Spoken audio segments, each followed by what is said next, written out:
back. I know it's been a minute and I will address that, but before I get into all that, I just want to say thank you so much for following, thank you for subscribing. Got some subscribers and views in this long time that I haven't been posting videos. It's been weeks, and I just think that's awesome that there are people who are still watching my stuff and liking and subscribing.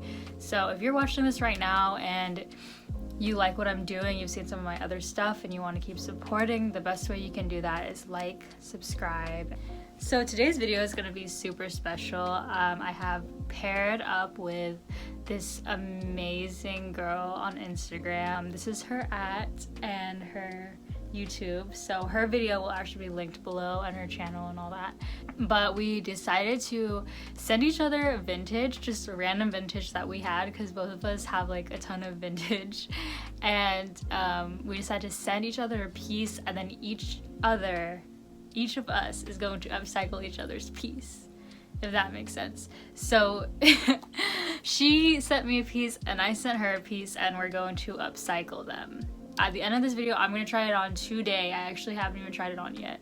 So before we get into all of that though, I just want to address the reason why I haven't been active on YouTube. I actually have a lot of videos recorded. You guys, I'm probably going to release a lot of these videos and you're going to see my hair all sorts of different colors because I filmed all of these before I even filmed this video. I have a ton of videos that I filmed and they're actually going to be coming out soon. So the reason I haven't been posting is kind of obvious, but it's because of the political and social climate right now. I believe that there are a lot of other more important videos out right now than mine, other important posts and news and all of that stuff, and I just didn't want to drown out those voices. I wanted to amplify voices, Black voices, activists. I did that by reposting, by sharing, by reading, by doing my own research and just absorbing through this time. Add to that, the fight is not over. It is not nearly over.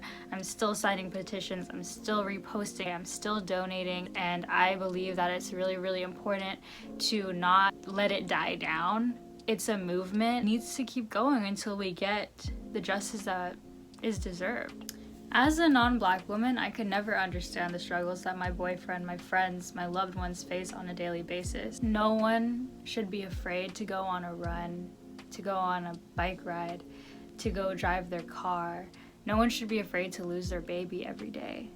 This isn't politics, this is basic human decency, this is human rights, and it's just such a pivotal point in history right now, and it's so important to be a part of it. So please, before you watch this video, check out that link in my caption. It's going to be the very first link. There might be a few links, but the very first link right under there, check that out. Thank you so much for listening. So without further ado, let's get into the upcycling part of this video. And at the very end of the video, I'm gonna do a little try on and maybe a little photo shoot for Instagram. Maybe. So this is the first piece. It's just a gingham skirt. It's super cute. Cute details. Right here, little bow. And then it has like a zipper in the back. Pleats. Definitely vintage, single needle. It looks like it could have been handmade. I don't know. So if you follow my Instagram or TikTok, you've probably already seen this top in denim, but I just used the pattern that I made from this. So this is my very first time coming up with the idea, drawing it out on a piece of paper, and this is how I always design. I always sketch it out first. And I just wanted something cute and simple and that wouldn't use a lot of fabric because I knew I didn't have a lot of fabric for the skirt. Alright, so this is going to be a quick draping 101 video. I might make a longer one. So the draping method only really works if you have a mannequin, or I mean you could drape off your own body or your client's body or something, but this is just how I do it. For the most part, I just take that piece of tape and create a shape. I always need to take into consideration the type of fabric I'm using. Since this is a woven fabric, I'm going to have a bunch of different pieces because it doesn't stretch. Also, I'm only draping half of the bodice, obviously because it will be mirrored on the other side. All I'm doing here is just trying to make the pattern. So for this technique, I'll actually have to drape it with a fabric first, and what I don't like about this is that it's kind of a waste of fabric because you're never going to use that fabric again. One thing that you can do to try to be more eco-conscious and not really waste too much is find a fabric at the thrift store that already has blemishes on it that you could not use. So this one has some stains on it, and also just has this part right here that's like all this pilling and stuff is going on, and I could never sell this fabric. I could never make anything out of it. I don't think anyone would ever want to buy this fabric because it's just so beaten up and broken, but it's perfect for draping because we're just drafting the pattern right now. So yeah, just a good tip. Go to the thrift store and buy these for like $1 or less. So now I've just cut the fabric into a smaller piece and pinned it all around each part of my pattern. I added a dart to where the boob is because it's a part that's jutting out, and again, since it's a woven fabric, it's not going to sit right unless you add a dart. If it's a knit fabric, you wouldn't have to add a dart here. But I'm using just separate pieces of that fabric that I've cut myself, and I'm pinning it all around the part that I've taped 1 inch away from each other. So I'm gonna pin in 1 inch intervals. You should be able to see through this fabric, and I'm using a fabric marker to mark up the parts of the fabric that the tape is on. So now I'm just using my ruler and my French curves to smooth out the edges for when I cut it out. You want this to be really straight and really smooth because this is going to actually be your pattern. You don't want any weird squiggly lines, if that makes sense. So now I'm just cutting it out, and you want to be very precise about cutting it out again because you don't want any weird lines. You want everything to be smooth. And then I am tracing it on a piece of paper. When you trace it on the paper, keep in mind that you want to leave some space around the pattern itself because you're going to add seam allowance. I decide the amount of seam allowance I put before I trace it so that I know how far away that it needs to be. So I think I'm using a 1/2 inch of seam allowance, and after I trace it, you'll see me adding it all around with a ruler.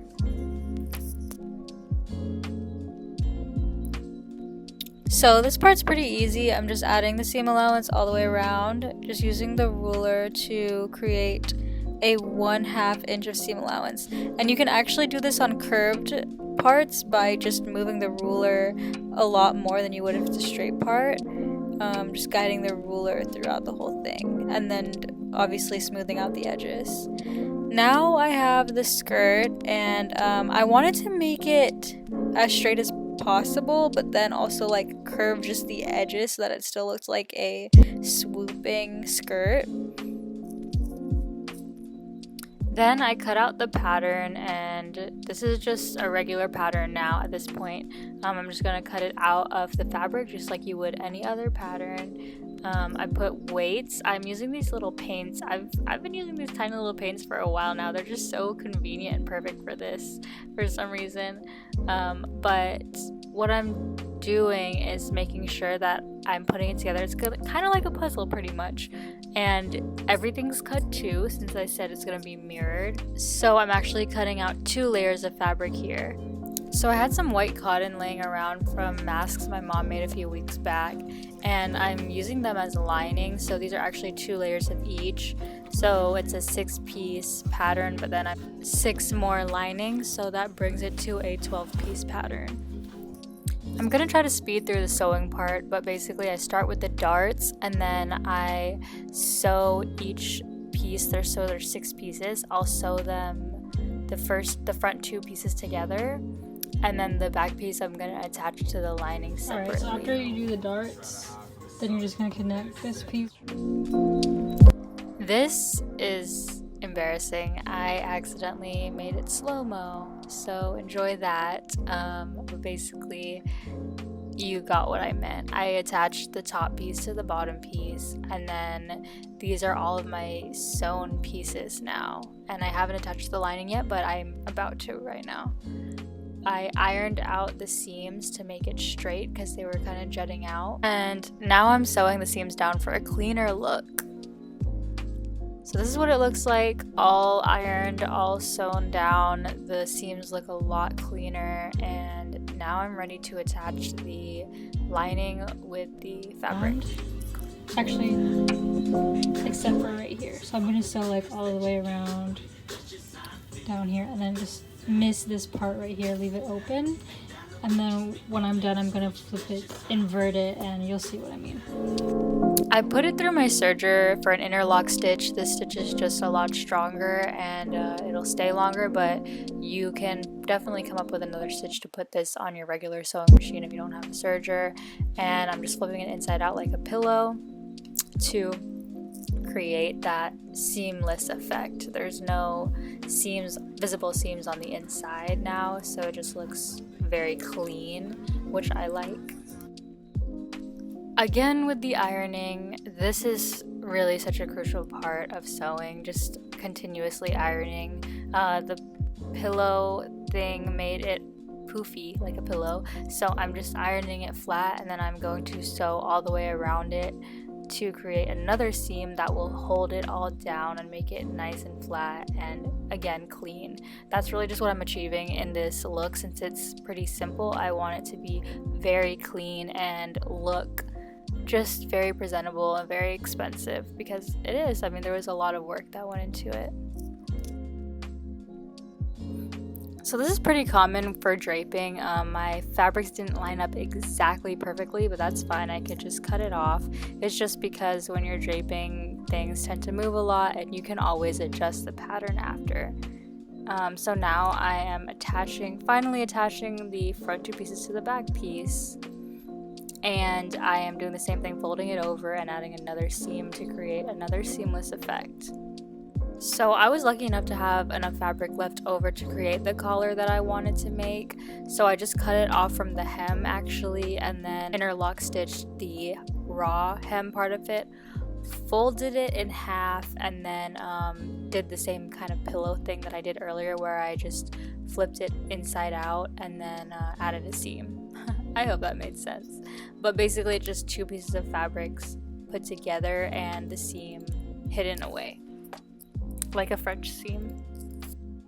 Now I'm adding the grommets. This part's really fun for me because I just like adding hardware to it. I think that's why I like the idea of delicado, because it's like delicate and dangerous. So all of my pieces are gonna have a little bit of both. So all I did was use my ruler to decide where I wanted the grommets to be. I'm using 4 of them, and I believe that they're 1/2 inch in diameter. This is my little grommet machine. It looks really big and bulky, and I don't even know, but I like it because it will definitely last me a long time, and it's a lot easier to me to use than those little small ones because you have to put in a lot of force for those, and this one is really, really easy. As I predicted, I didn't have enough fabric to make it perfect, so the skirt was super short.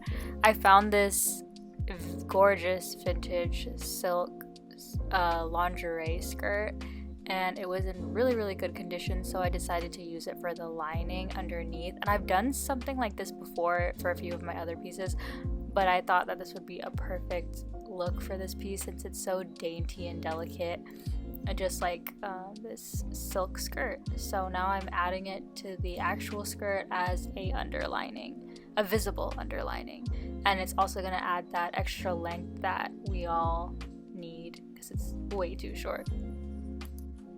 After I added an interlock stitch, all I did was fold it over once because the raw hem is already fixed from the interlock stitch, and so I ironed it and then sewed it, and that is literally all I had to do for the hem. Okay, so I haven't put on the whole outfit yet, but I just put on the skirt by itself. Oh my gosh, you can't see the lighting. The skirt by itself is kind of a look. Like if I tied, like with this top, if I tied it or something. Oh my gosh, I already love it. I'm on my tippy toes, by the way, because I'm too short. Alright, so since I tried the bottoms on with a different top, I'm gonna try the top on with a different bottom. just so you guys can see like the variety here in this outfit, because there's a lot right now. And then I'm gonna try them on together in a second. This top part didn't fit me because I draped it on my mannequin.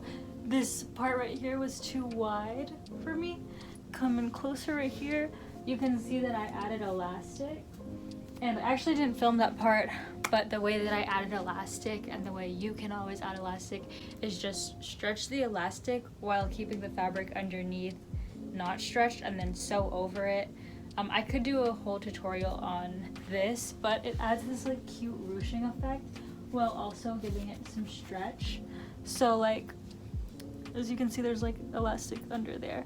But if someone who has a little bit bigger of a chest than me wanted to wear it, they could. That's versatility right there.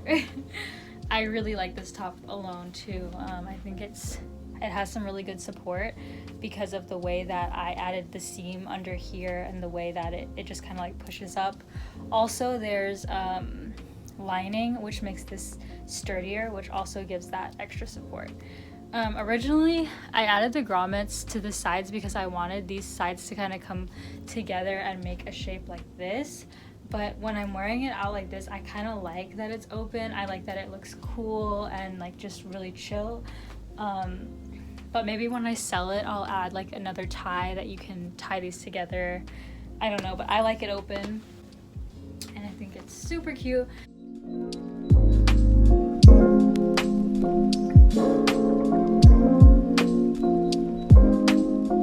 Thank you guys so much for watching. This has been super fun.